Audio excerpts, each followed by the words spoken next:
제3장 경비경찰입니다. 경비경찰의 대상은 치통, 경중, 혼재로 볼 수 있습니다. 치통, 경중, 혼재이죠. 이 이빨이 아프면은 정말로 윗이빨이 아픈지 아랫이빨이 아픈지 헷갈립니다. 그래서 치통, 경중이 혼재하다 이렇게 구분할 수 있고, 개인이나 단체의 불법 행위가 치통, 경중이 되는 것이고, 자연 인원직인 재난이 혼잡 재난경비가 되겠습니다. 이렇게 두 가지와 네 가지를 잘 구분하시기 바랍니다. 자, 치안경비, 특수경비. 특수경비는 대체로 경비를 말하죠. 경호경비, 중요시설에 대한 경비가 있고, 혼잡경비는 미조직된 군중에 의한 자연인위적인 그런 혼란 상태를 말합니다. 재난경비도 마찬가지고, 경비경찰의 특징에 대해서 보겠습니다. 이 특징은 여러 가지가 있는데, 복합기능적, 현상유지, 즉시, 조직적인 부대활동이고, 하향적 명령활동, 사회전반적인 안전 목적의 활동이 되겠습니다. 복합적이라는 것은 경비경찰은 예방하는 것뿐만 아니라 경계도 하고 진압을 하는 그런 복합적인 업무를 수행한다는 것입니다. 예방유지라든가 진압유지 이런 말이 아니고 복합적으로 수행한다는 의미가 되겠죠. 현상유지라는 것은 기본적으로 현재 질서를 유지하는 것에 목적을 두는 것이죠. 이것은 정태적인 또 소극적인 유지가 아니라 새로운 변화와 발전을 보장하기 위한, 집회 시위가 그렇죠. 새로운 변화와 발전을 보장하기 위한 동태적이고 적극적인 유지다, 이런 표현입니다. 다시 말해서 어떤 소극적인 목적이죠. 질서를 유지한다는 것은 소극적인 목적을 유지를 하는 것이지만은 그것을 위해서는 적극적인 활동으로 유지를 하는 그런 의미가 되겠습니다. 여기서 적극적, 소극적이 한꺼번에 나오기 때문에 헷갈리기 쉽습니다. 경비경찰의 활동은 정태적이고 소극적인 것은 아니라는 부분에 유의를 하시기 바랍니다. 즉시적인 활동입니다. 이러한 상황이 있으면 즉시 출동해서 조기에 진압해야 되는 것이죠. 그리고 개인적인 활동보다는 부대 단위로 조직적으로 움직이게 되는 것이고, 지휘관이 명령을 하다 보니까 부대원의 재량은 적고 결과 책임은 지휘관이 지는 경우가 많습니다. 경비경찰은 사회 목적적 활동이 아니고 국가 목적적 활동이 되겠습니다.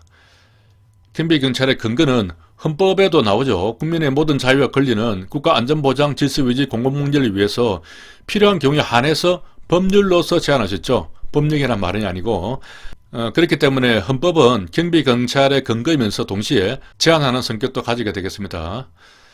경지법도 경비경찰의 주된 근거 법률이 되고, 경비경찰 활동에 따른 국가 배상입니다. 인정된 부분과 부정된 부분 서로 구분을 해야겠죠. 무장공비와 격투 중에 있던 청년 가족의 요청을 받고 경찰관이 즉시 출동하지 않았습니다. 김신조 판결이죠. 우리나라 최초의 행정개입 청구권이 인정된 판결이 되겠습니다. 또 상설 근무소 경찰관이 집회 시위가 끝나고 도로 상황의 그 바리케이트를 그대로 방치를 해뒀습니다. 이것 때문에 오토바이가 충돌해서 사망을 했다면은 국가배상 책임이 인정이 되는 것이죠. 불법 시위 해산 과정에서 전경들이 도서관에 들어갔는데 여기에 학생들이 항의를 했습니다. 이것에 대해서 시위와 무관한 자들을 연행을 했다면은 그것은 손해배상이 인정이 된다는 것입니다. 하지만은 시위자들이 화염병을 던졌는데 그 화염병 때문에 그 화재가 나서 약국이 불타버렸죠. 그런 경우에는 국가배상 책임을 인정하지 않았습니다.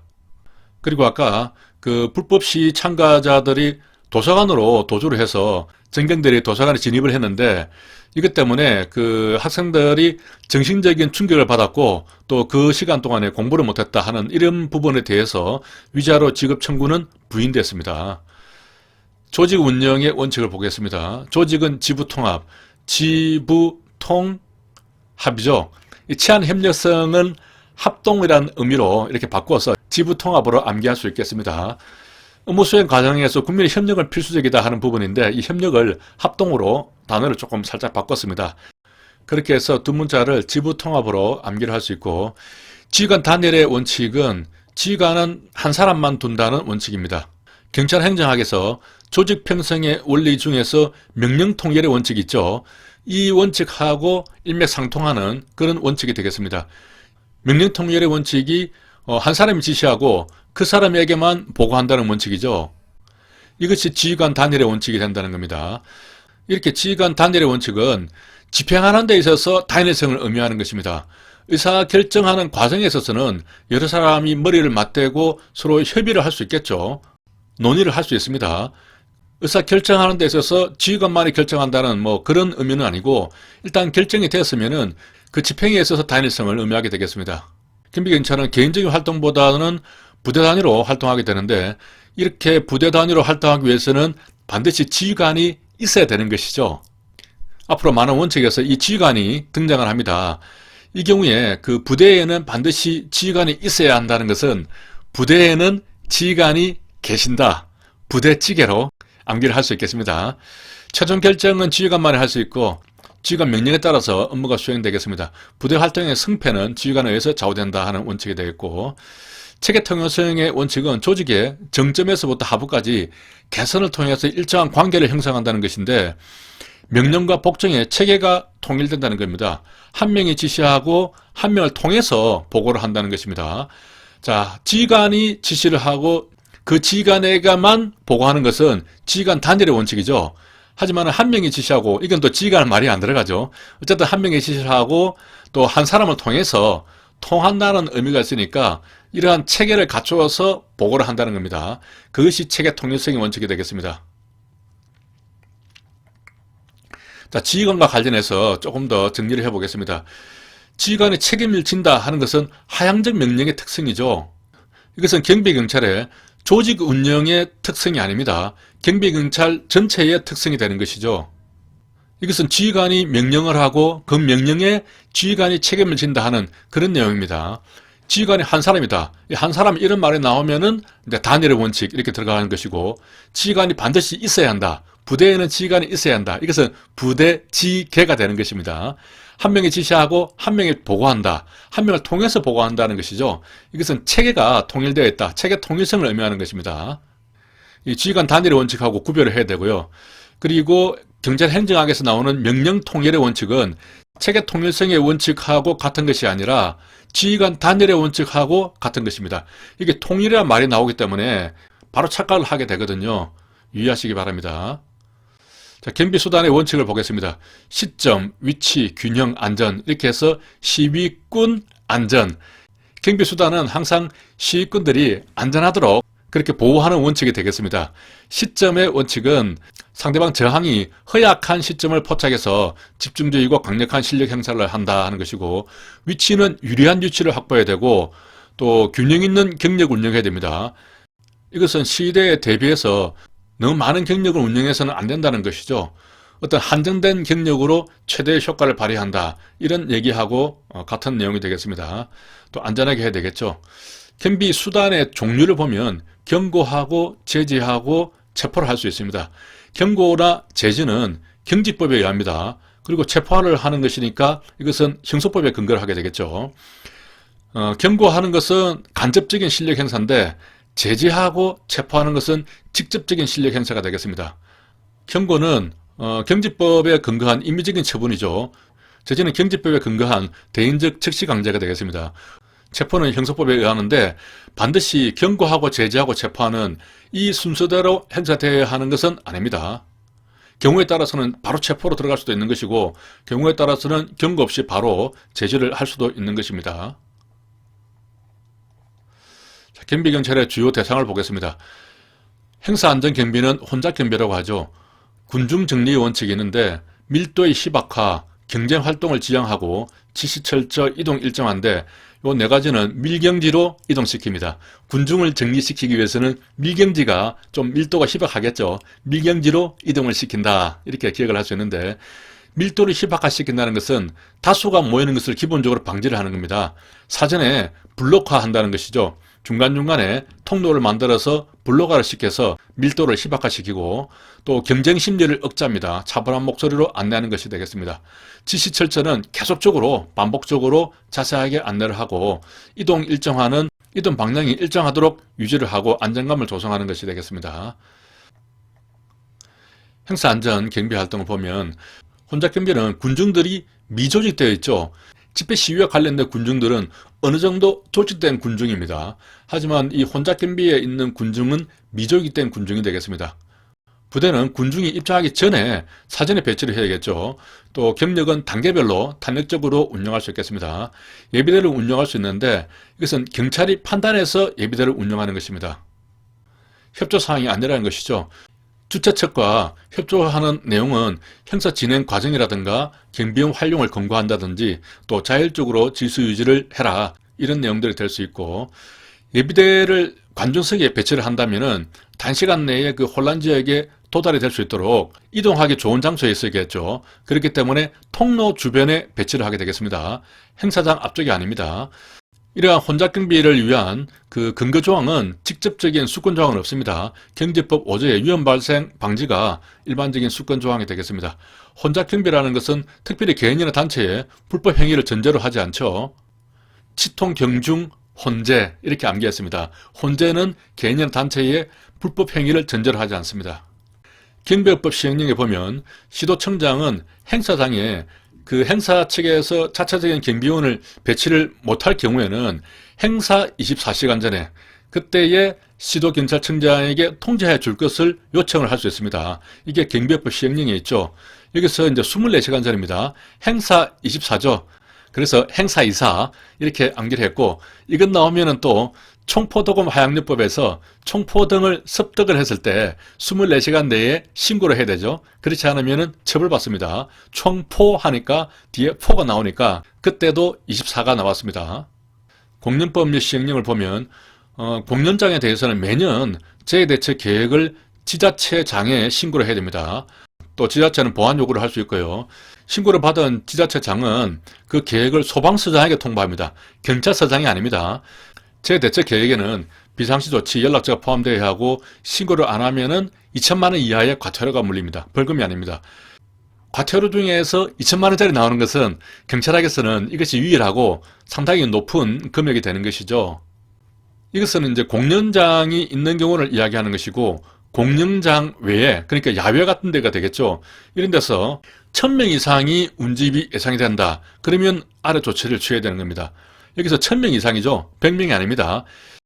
경비법에 보면 집단 민원 현장이 있는데, 이때는 100명 이상이 모이는 행사장은 집단 민원 현장으로 하고 경비 지도사를 선임을 해서 관리를 해야 된다. 그런 규정이 있거든요. 그것하고 좀 혼돈이 되면 안 됩니다.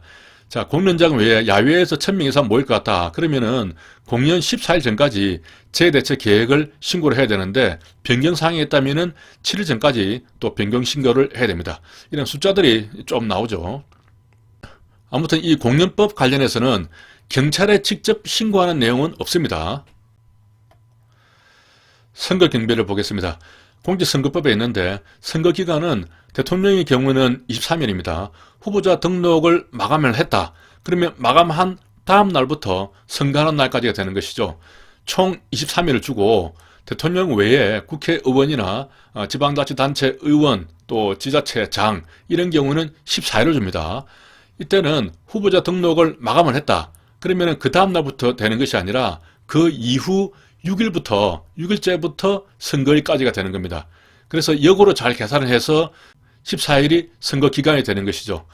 여기서는 23이고 14조 이걸 한꺼번에 섞어서 1과 4 사이에 2, 3을 넣으면 1, 2, 3, 4가 되죠.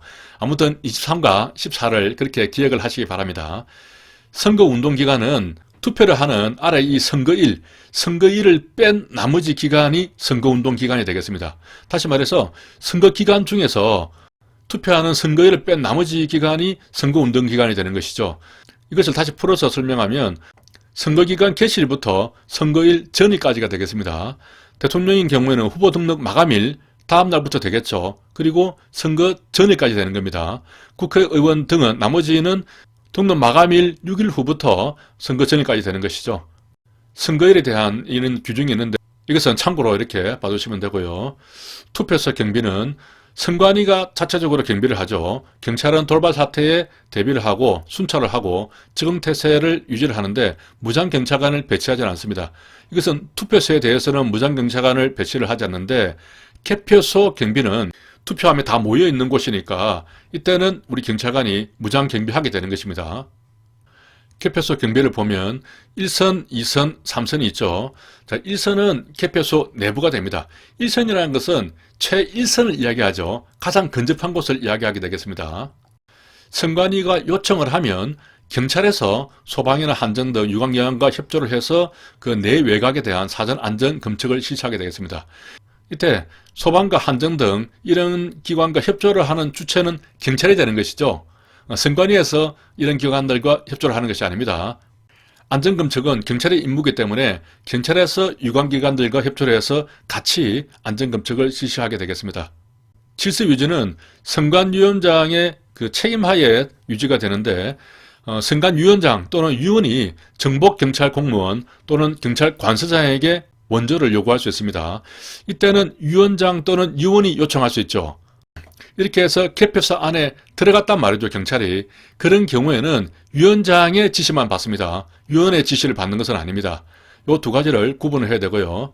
자, 원조 요구를 받은 경찰 공무원 또는 관서장은 따라야 한다. 당연히 따라야겠죠. 할 수 있다. 이렇게 우리 재량이 있는 것은 아닙니다. 그리고 질서가 회복되었거나 위원장이 요구가 있으면 즉시 퇴거를 해야 되고, 원조 요구하는 경우 외에는 개표소 안에서 무기나 흉기, 폭발물 등을 휴대할 수 없겠습니다. 원조 요구가 있다면 무기를 가지고 개표소 안에까지 들어갈 수 있다는 말이 되겠죠. 제2선은 울타리 내각입니다. 경찰하고 선관위가 합동으로 출입자를 통제하게 되겠습니다. 출입문은 가급적 정문만 사용하게 되겠습니다. 참고로 경호 행사장에서는 제1선에서 출입자 통제를 하거든요. MD라는 것은 금속 탐지기를 말합니다. 마그네틱 디텍터를 말하는 것이죠. 그리고 비표도 확인하게 됩니다. 이 경우는 1선에서 출입자를 통제하게 되는데, 개표소 관리에서는 경찰하고 선관위가 합동으로 2선에서 통제를 하게 되겠습니다. 이것도 잘 구분을 해야 됩니다. 서로 바꿔서 출제가 잘 되죠. 제3선은 울타리 외곽인데 경찰이 검문조 순찰조를 운영하게 되겠습니다. 비상근무는 통상적으로 선거 기간 개시가 되면 선거 전일까지가 경계 강화가 되고, 선거하는 날부터는 이제 06시부터 개표가 끝나는 때까지 가포 비상되는 것이 원칙적이죠. 대통령 선거 후보자 신변보호가 있습니다. 선거 후보자에 대한 신변보호는 경제법 5조에 의합니다. 공직선거법에는 이 공직 후보자들에 대해서 신변보호를 어떻게 하라 하는 규정이 없습니다. 따라서 경직법에 따라서 이 후보자들을 보호를 하게 되는 것이죠. 다만 경호에 대해서는 대통령 경호실법이 있고, 또 전직 대통령 예우에 관한 법률도 있고 경호 규칙이 있죠. 요인 보호라는 말도 나오는데 이것은 통합방위법에 나옵니다. 대통령 선거 후보자는 의로 경호를 하게 되겠습니다. 당선이 되면 가포가 되는 것이죠. 신변 보호하는 기관은 후보자를 등록했다. 그러면 누가 이제 신변 보호 대상자가 되는지 확정이 되는 거니까 등록했을 때부터 당선이 확정될 때까지, 그때까지 24시간 근접해서 신변 보호를 하게 되고, 당선이 확정이 되고 나면 경호실에서 하게 되겠죠. 대통령 선거 후보자는 그 후보자가 경호를 원하지 않더라도 일단 직원들을 선발을 합니다. 선발될 직원들을 항상 대기시킵니다. 그래서 근접 배치를 하는 것이죠. 하지만 국회의원 선거 후보자는 또는 지자체장 선거 후보자 등 그런 사람들은 각 선거구를 관할하는 경찰서에서 경호를 하되, 또 후보자가 원하지 않을 경우에는 배치를 하지 않고 원할 경우에만 배치를 하는 융통성 있게 조금 완화된 그런 방식을 취하게 되겠습니다. 여기까지 하겠습니다.